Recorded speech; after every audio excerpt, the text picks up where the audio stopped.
मैं हिंगलाज माता मंदिर बोल रहा हूं। मैं भारत के 51 शक्तिपीठों में से एक हूं, लेकिन मैं भारत में नहीं हूं। मैं पाकिस्तान के बलूचिस्तान में स्थित। मदद मांगनी पड़ेगी। देश के विभाजन ने मुझे भी मेरे भक्तों से दूर कर दिया। मुझे किस बात की सजा मिली मुझे भी नहीं पता। मेरे लिए तो कोई अदालत भी नहीं बनी जहां मैं इंसाफ के लिए आवाज उठा सकूं कि क्यों मुझे मेरे भक्तों से दूर कर दिया गया, क्यों मेरे पर आए दिन आतताइयों द्वारा हमले किए जाते हैं। मैं इन सभी दुखों को अपनी छाती में दबाए मेरे यहाँ आने वाले हर धर्म के लोगों का स्वागत उसी आस्था के साथ करता हूँ, और मुझे उम्मीद है आने वाले समय में मेरे भक्त जब चाहे मुझ तक आ सकेंगे और माँ के दर्शन कर सकेंगे। बलूचिस्तान में पाकिस्तान सैनिकों द्वारा आए दिन होने वाले अत्याचार से कोई भी अनजान नहीं है। आए दिन यहाँ पर पाकिस्तान से आजादी के आंदोलन चलते रहते हैं। आप सोच रहे होंगे कि विभाजन के बाद जिस पाकिस्तान में हजारों हिंदू मंदिरों को तोड़ दिया गया, बाबरी विध्वंस के बाद जिस पाकिस्तान में बचे कुछ हिंदू मंदिर भी तोड़ दिए गए, वहां ऐसे में कौन कैसे बचा रह गया, वो भी उस बलूचिस्तान में जहां पाक सेना का अत्याचार जग जाहिर है। तो आपको बता दूं, यह मां हिंगलाज का चमत्कार है कि यहाँ के आतंकवादी हों, पाकिस्तानी सेना हो, मेरे नाम से थर थर कांपते हैं। आजादी से पहले भी मुगल आक्रांताओं ने मुझ पर कई बार हमले किए और मुझे तोड़ने की कोशिश की, परंतु कोई भी मेरी शिला तक नहीं हिला पाया। आजादी के बाद भी कई धार्मिक उन्मादों ने मुझे तोड़ने की कोशिश की, लेकिन माता की कृपा से वो हवा में ही लटके रह गए।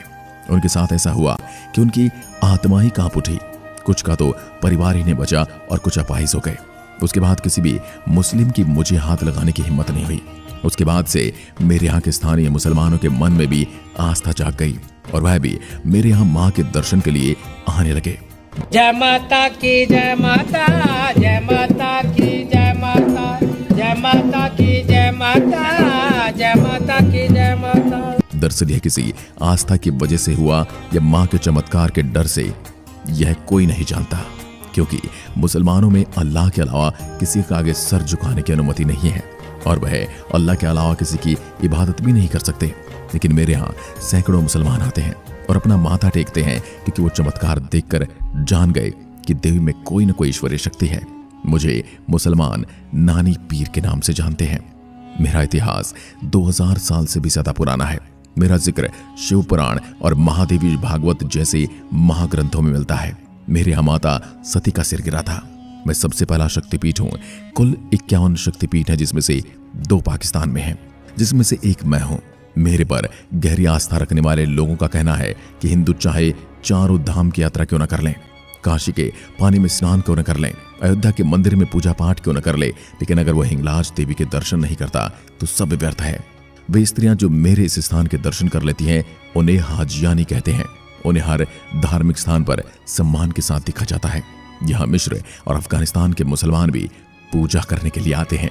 पाकिस्तान के लसबेला से अरब सागर से छूकर निकलता 150 किलोमीटर तक फैला रेगिस्तान, बगल में 1000 फीट ऊंची रेतीले पहाड़ों से गुजरती नदी, बाईं ओर दुनिया का सबसे विशाल मढ़ ज्वालामुखी, जंगलों के बीच दूर तक पसरा सन्नाटा, और इस सन्नाटे के बीच से आती आवाज जय माता दी। इन्हीं रास्तों में हूं मैं धरती पर देवी माता का पहला स्थान माना जाने वाला पाकिस्तान स्थित एकमात्र शक्तिपीठ हिंगलाज मंदिर। मेरे यहाँ नवरात्रि में गरबा से लेकर कन्या भोज तक सब होता है। मेरे यहाँ नवरात्रि का त्योहार करीब करीब भारत जैसा ही होता है। कई बार इस बात का अंदाजा लगाना मुश्किल हो जाता है कि मंदिर पाकिस्तान में है या भारत में। मैं जिस स्थान में हूँ वो पाकिस्तान के सबसे बड़े हिंदू बाहुल्य इलाकों में से एक है। मेरे यहाँ पूरे नवरात्रि 3 किलोमीटर में मेला लगता है। दर्शन के लिए आने वाली महिलाएं गरबा नृत्य करती हैं, पूजन हवन होता है, कन्या को जिमाया जाता है। मेरे यहाँ हिंदू और मुस्लिम दोनों श्रद्धालु दिखाई देते हैं, लेकिन आप उसमें से ये पहचान नहीं पाओगे कि कौन हिंदू है और कौन मुसलमान।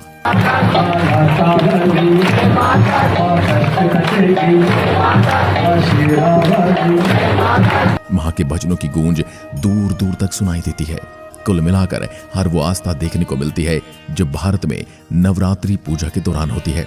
मेरे यहाँ आने वाले भक्तों की संख्या का अंदाजा इसी बात से लगाया जा सकता है कि नवरात्रि के 9 दिनों में यहाँ के लोग अपने साल भर के खर्चे के बराबर कमा लेते हैं। मेरे प्रमुख पुजारी महाराज श्री गोपाल गिरी जी का कहना है कि नवरात्रि के दौरान भी मंदिर में हिंदू मुस्लिमों का कोई फर्क दिखाई नहीं देता। कई बार पुजारी सेवक मुसलमान टोपी पहने दिखाई देते हैं तो वहीं मुस्लिम भाई देवी माता की पूजा के दौरान साथ खड़े मिलते हैं। इनमें से अधिकतर बलूचिस्तान, सिंध के होते हैं। हर साल पड़ने वाले 2 नवरात्रों में मेरे यहाँ सबसे ज्यादा भीड़ होती है। करीब 10 से 25 हजार भक्त रोज माता के दर्शन करने आते हैं। उनमें अमेरिका, ब्रिटेन, बांग्लादेश और पाकिस्तान के आसपास के देश प्रमुख हैं। क्योंकि मुझको मुस्लिम नानी बीबी की हज या पीरगाह के तौर पर जानते हैं, इसलिए पीरगाह पर अफगानिस्तान, इजिप्ट और ईरान जैसे देशों से भी लोग आते हैं। जनश्रुति ये है कि मर्यादा पुरुषोत्तम भगवान श्री राम भी यात्रा के लिए मेरे से सिद्ध पीठ पर आए थे। जब उन्होंने रावण का वध किया था तो ब्राह्मण हत्या से मुक्ति पाने के लिए उन्होंने मेरे यहाँ की यात्रा की थी। भगवान राम ने यहाँ पर एक यज्ञ भी किया था। हिंदू धर्म ग्रंथों के अनुसार भगवान परशुराम के पिता महर्षि जमदग्नि ने मेरे यहाँ घोर तप किया था। उनके नाम पर आसाराम नामक स्थान अब भी यहाँ पर मौजूद है। आपको बता दूं कि मेरे यहाँ प्रसिद्ध मंदिर में माता की पूजा करने को गुरु गोरखनाथ, गुरु नानक देव जी, दादा मखान जैसे महान आध्यात्मिक संत आ चुके हैं। मेरे यहाँ यह मंदिर गुफा मंदिर है। ऊंची पहाड़ी पर बनी एक गुफा में माता का विग्रह रूप विराजमान है। पहाड़ की गुफा में मैं स्थित हूँ। मेरा कोई दरवाजा नहीं है। मेरी परिक्रमा के लिए यात्री गुफा के एक रास्ते से दाखिल होकर दूसरी ओर निकल जाते हैं। मंदिर के साथ ही गुरु गोरखनाथ का चश्मा है। मान्यता है कि माता हिंगलाज देवी यहाँ सुबह स्नान करने आती है। सिंधु नदी के मुहाने से करीब 122 किलोमीटर पश्चिम तथा अरब सागर से 18 किलोमीटर उत्तर में जहां मरकान तथा लस अलग अलग होते हैं, जहां पहाड़ों की अंधेरी गुफा में हिंगलाज देवी का स्थान है। इस क्षेत्र में हिंगलाज के 52 स्थान है, जिसमें प्रमुख स्थान शरण हिंगलाज ही माना जाता है। शरण हिंगलाज का पहाड़ द्वितीय के चंद्रमा के आकार का है। दीवारनुमा पहाड़ है। बाईं तरफ शुंभकोट तथा दाईं तरफ निशुंभकोट है। मध्य में शरण हिंगलाज की गुफा व कुंड है। वहां पर हिंगलाज देवी के प्राकृतिक महल बने हुए हैं। ये यक्षों के बनाए हुए माई के महल कहलाते हैं। 35-40 हाथ ऊंची रंग बिरंगी छत, रंग रंगीले लटकते पत्थरों का प्राकृतिक दृश्य, रंग बिरंगा आंगन जिस पर भांति भांति के प्राकृतिक चित्र अंकित हैं। एक तरफ मखमल जैसी हरी हरी दूब का आंगन तो दूसरी तरफ अनगिनत फूलों के झाड़ सारे वातावरण को सुगंध से भर देते हैं। पास ही दूध जैसा सफेद निर्मल पानी मुस्कुराता झर रहा होता है तथा बुद्धि ठगी सी रह जाती है। बैसाख महीने की मेष संक्रांति पर यहाँ विशाल मेला लगता है।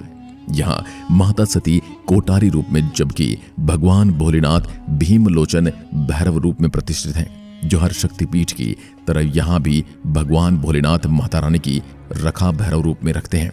मेरे परिसर में श्री गणेश कालिका माता की प्रतिमा के अलावा ब्रह्मकुंड और तीरकुंड आदि प्रसिद्ध तीर्थ हैं। इस आदिशक्ति की पूजा हिंदुओं द्वारा तो की ही जाती है, इन्हें मुसलमान भी काफी सम्मान देते हैं। मेरे में दाखिल होने के लिए पत्थर की सीढ़ियां चढ़नी पड़ती हैं। सामने की ओर माता हिंगलाज देवी की प्रतिमा है, जो साक्षात माता वैष्णो देवी का रूप है। हिंगलाज देवी के विषय में ब्रह्म वैवर्त पुराण में कहा गया है कि जो एक बार माता हिंगलाज के दर्शन कर लेता है, उसे पूर्व जन्म के कर्मों का दंड नहीं भुगतना पड़ता। मान्यता के अनुसार परशुराम द्वारा शत्रु का अंत किए जाने पर बचे हुए शत्रु ने माता हिंगलाज से प्राण रक्षा की प्रार्थना की थी। माता ने क्षत्रिय को ब्रह्म क्षत्रिय बना दिया, जिससे परशुराम ने उन्हें अभय दान दे दिया था। हिंगलाज मंदिर पहुंचना अमरनाथ यात्रा से ज्यादा कठिन माना जाता है। जिस जमाने में अच्छी गाड़ियां नहीं थी, तब कराची से हिंगलाज तक पहुंचने में 45 दिन का समय लगता था। आज भी यहाँ पहुंचने में कई बाधाएं आती हैं, जैसे रास्ते में 1000 फीट ऊंचे पहाड़, दूर दूर तक फैले सुनसान रेगिस्तान, जंगली जानवरों से भरे जंगल और 300 फीट ऊंची मड़ ज्वालामुखी। ऊपर से डाकुओं या आतंकियों का भी डर। इस तरह के खतरनाक पड़ाव पार करने के बाद ही माता के दर्शन होते हैं। तस्वीरें देखकर भी इसका अंदाजा लगाया जा सकता है।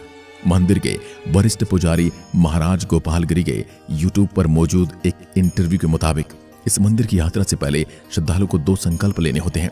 माने कि आप कराची के रास्ते आएंगे तो कराची से 12 से 14 किलोमीटर पर हाव नदी है, यहीं से हिंगलाज यात्रा शुरू होती है। यहाँ से आप पहला संकल्प लेना होगा माता के मंदिर के दर्शन करके वापस लौटने तक संन्यास ग्रहण करने का। दूसरा संकल्प है माता के दौरान किसी भी सहयात्री को अपनी सुराही का पानी न देना, भले ही प्यास से तड़पकर दम ही क्यों न टूट जाए। कहा जाता है ये दोनों शपथ हिंगलाज माता तक पहुंचने के लिए भक्तों का इम्तिहान लेने के लिए चली आ रही हैं। इन्हें पूरा नहीं करने वाले की यात्रा पूर्ण नहीं मानी जाती। सूफी मुसलमान भी हिंगलाज माता को पूजते हैं। सूफी संत शाह अब्दुल लतीफ बिटाई ने हिंगलाज माता मंदिर का दौरा किया था और ये कविता में इसका उल्लेख है। एक किंवदंती है कि हिंगलाज माता मंदिर में हिंगलाज माता को श्रद्धांजलि देने और हिंगलाज माता को दूध चढ़ाने के लिए शाह अब्दुल लतीफ बिटाई ने कठिन यात्रा की, जिसके बाद हिंगलाज माता उनके सामने प्रकट हुई।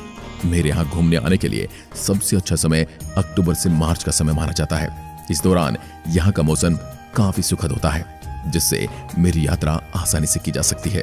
जबकि गर्मियों और मानसून के मौसम में मेरी यात्रा से बचना चाहिए, क्योंकि गर्मियों में यहाँ का तापमान काफी ज्यादा होता है और मानसून में बारिश आपकी यात्रा को बाधित कर सकती है। यदि आप भारत से मेरी यात्रा करने वाले हैं तो मैं आपको बता दूं, आप फ्लाइट, ट्रेन या बस किसी से भी यात्रा करके पाकिस्तान आ सकते हैं। यदि आप फ्लाइट से आना चाहते हैं तो आप लाहौर के लिए फ्लाइट ले सकते हैं, जबकि ट्रेन से आने के लिए आपको कराची के लिए ट्रेन लेनी होगी। इनके अलावा हिंगलाज माता की यात्रा के लिए आप बस का चुनाव भी कर सकते हैं, क्योंकि भारत पाकिस्तान सड़क मार्ग के माध्यम से भी जुड़े हुए हैं। एक बार जब आप भारत से पाकिस्तान पहुंच जाते हैं तो फिर यहाँ के स्थानीय साधनों की मदद से हिंगलाज माता के दर्शन के लिए जा सकते हैं। दोस्तों, ये थी माता हिंगलाज के मंदिर के बारे में संपूर्ण जानकारी। माता के चमत्कार से पूरा पाकिस्तान अछूता नहीं है, हर कोई उनके चमत्कार के आगे नतमस्तक है।